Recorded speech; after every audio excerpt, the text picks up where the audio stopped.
अवधूत चिंतन श्री गुरुदेव दत्त. नमस्कार मंडळी. श्री स्वामी समर्थ. उद्या स्वामी पुण्यतिथी. स्वामी पुण्यतिथी म्हणजे काय की स्वामींनी त्यांच्या सगुण रूपाच्या अवताराच्या कार्याची समाप्ती केली होती आणि आज ही स्वामी निर्गुण रूपात आपल्यासोबत आहेत.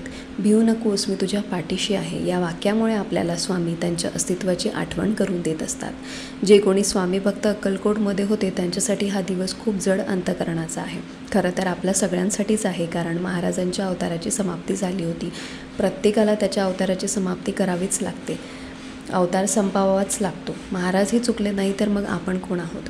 तर आता महाराजांची पुण्यतिथी कशी साजरी करावी ते आपण बघणार आहोत. खरं तर स्वामी भक्त म्हणून महाराजांचा प्रगट दिन आणि पुण्यतिथी आपण दोन्ही साजरी करतो.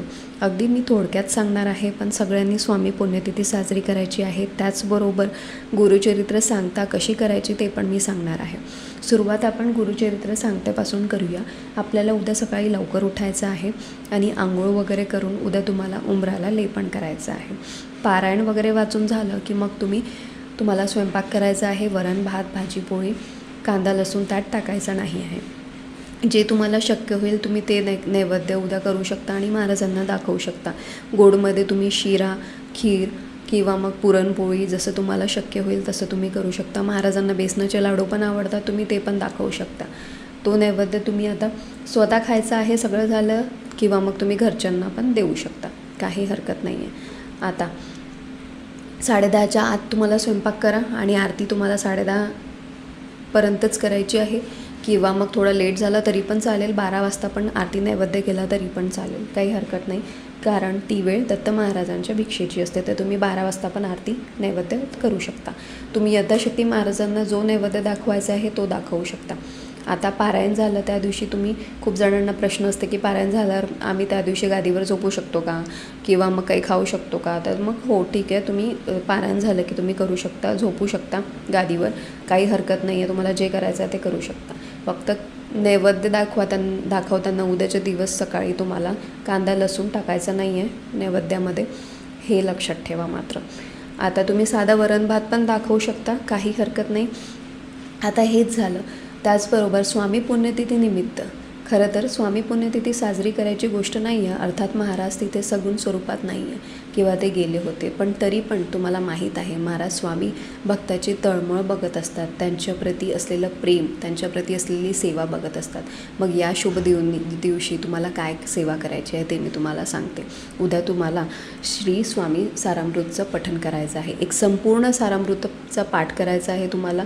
आता ज्यांच्याकडे सारामृत नाही आहेत त्यांनी काय करावं, त्यांना गुगल किंवा यूट्यूबवर पण मिळून जाईल सारामृत, किंवा श्री गुरुपीठ ॲप आहे, ते दिंडोरी प्रणित सेवामार्ग ॲप आहे, ते भरपूर जणांना माहीत असेल. तर त्या ॲपमध्ये तुम्हाला स्वामी सारामृत पण भेटून जाईल. त्याचबरोबर तुम्हाला नित्यसेवा, मंत्र जाप, आरती संग्रह, जे काही रोजच्या नित्यसेवाचं आहे ते तुम्हाला त्यात भेटून जाईल.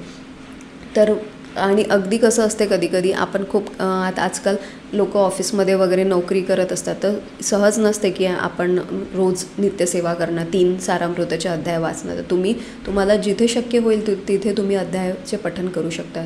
कारण महाराजांना आपली सेवा प्रिय आहे आणि तुम्ही आणि सेवा अंतकरणाने, शुद्ध अंतकरणाने करा, तर महाराजाला ती सेवा नक्की प्रिय होते. तर मला हेच म्हणायचं आहे. आणि आता तर उद्या तुम्हाला सारामृताचं पठण तर करायचंच आहे आणि ते आता पठण तुम्ही एक तर मंदिरात किंवा मठात करू शकता. ते केलं तर अतिशय उत्तम, कारण का ती सामूहिक सेवा होईल. आणि जर तुम्ही घरी करत असाल तर तुमच्याकडून एका बैठकीत होत असेल 21 अध्याय वाचणं तर ठीक, किंवा मग तुम्ही थोडे अध्याय दिवसभर वाचलेत तरी चालेल. त्याचबरोबर तुम्हाला उद्या तारक मंत्र वाचायचा आहे. शक्य असेल तर 11 वेळा वाचा. 11 वेळा श्री स्वामी समर्थ मंत्राचा जाप करायचा आहे. अर्थात अखंड नामस्मरण आपलं चालूच असतं, पण तरी उद्या आवर्जून तुम्हाला श्री स्वामी सारामृताचं पठण करायचंच आहे आणि 11 माळी पण करायच्याच आहे. ठीक आहे. तर आता ज्यांना मासिक धर्म आहे त्यांनी काय करायचं, तुम्ही अखंड नामस्मरण केलं तरी पण चालेल. श्री स्वामी समर्थ, जय जय स्वामी समर्थ, या मंत्राला कुठलाही बंधन नाही आहे. तुम्ही हा मंत्र कधी पण म्हणू शकता, कुठे पण म्हणू शकता. आता तुम्हाला माहीत आहे, जर तुमचे कर्म चांगले असेल तर नक्कीच महाराज आपल्याला दर्शन देतात. आता मग महाराजांच्या तुम्ही मग आता तुम्ही या महाराजांना कोणती आवडती वस्तू द्या, महाराज ते घेतीलच, पण तुमचे कर्म चांगले पाहिजे. आणि असं नाही आहे की मग आता तुम्ही खूप महाराजांची सेवा करत आहात आणि तुमचे विचार वाईट आहे, आचार विचार, तुम्ही दुसऱ्यांबद्दल वाईट विचार करत आहात, तुम्हाला दुसऱ्यांबद्दल चांगलं बघवत नाही, तर तुम्हाला कोणताही देव पावणार नाही आणि तुम्हाला कोणताही देव तारणार नाही आणि स्वामीसुद्धा मदत करणार नाही. तर तुमचे आचार विचार चांगले ठेवा आणि सेवा पण करा, हे आहे. आणि त्याचबरोबर उद्या तुम्ही अन्नदान करा, वस्त्रदान करा, गोरगरिबांना दान द्या. उद्याचा दिवस खूप खूप खूप शुभ दिवस आहे, असं हे म्हणायचं आहे मला. आणि आता अभिषेकबद्दल बोलते. जर ज्यांच्याकडे मूर्ती फोटो आहे तर तुम्हाला उद्या महाराजांच्या मूर्तीवर अभिषेक करायचा आहे. अभिषेक करत असताना तुम्हाला एक वेळा गणपती अथर्वशीर्ष, एक वेळा पुरुष सूक्त, एक वेळा स्त्री सूक्त, फलश्रुती वाचली नाही तरी पण चालेल. एक वेळा पवमान सूक्त वाचायचं आहे, जे महाराजांना अतिशय प्रिय आहे. ते तुम्हाला यूट्यूबवर भेटून जाईल किंवा गुगलवर पण भेटून जाईल. आणि श्रीरामरक्षक स्तोत्र वाचायचं आहे 9 ओव्यांपर्यंत. हे सगळं पठण करून तुम्हाला महाराजांच्या मूर्तीवर उद्या अभिषेक करायचा आहे. अभिषेक केल्यावर स्वच्छ करून महाराजांची मूर्ती ती जागेवर ठेवायची आहे. मग महाराजांना वस्त्र परिधान करायचं आहे. हिना अत्तर असेल तर लावा, ते महाराजांना खूप प्रिय आहे. नंतर मग त्यांना महाराजांना वस्त्र घाला, केशरयुक्त अष्टगंध चंदन लावा, धूप दीप फूल अर्पण करा, नैवेद्य दाखवा. आता जे गुरुचरित्र पारायणाला बसले नाही त्यांनी काय करावं, त्यांनी अगदी साधा शिरा जरी केला तरी पण चालेल, किंवा दूध साखर किंवा साखर पण ठेवली तरी पण चालेल, काही हरकत नाही आहे. पण आपलं कसं असतं, आपल्याला खूप छान छान करायचं असतं, महाराजांना अर्पण करायचं असतं, तर तुम्ही तुमच्या इच्छेप्रमाणे करू शकता. उद्याचा दिवस सेवेने घालवा. त्याचबरोबर अन्नदान करा, वस्त्रदान करा. काय माहिती, जर आपण एखाद्याला खाऊ घातलं तर महाराज त्यांच्या रूपात येऊन आपल्या घरातलं खाऊन जातील. महाराज एका बालक्याच्या रूपात किंवा प्राण्याच्या रूपात पण येऊन आपल्या घरातलं खाऊन जाऊ शकतात. त्याच्यामुळे याच्यापेक्षा मोठी सेवा काहीच नाही आहे आणि याच्यासारखं मोठं सुख पण कुठेच नाही आहे. म्हणून यथाशक्ती तुम्हाला जे घरात बनेल ते तुम्ही वरण भात भाजी पोळी जे तुम्हाला बनवायचं आहे ते बनवा आणि महाराजांना अर्पण करा. श्रावणी शेंगा पण महाराजांना खूप प्रिय आहे. तुम्ही ते पण वरण भात श्रावणी शेंगा पोळी देऊ शकता, ते अर्पण करू शकता. तुम्हाला जे योग्य वाटेल, तुम्हाला जे करता येते तुम्ही ते महाराजांना अर्पण करू शकता.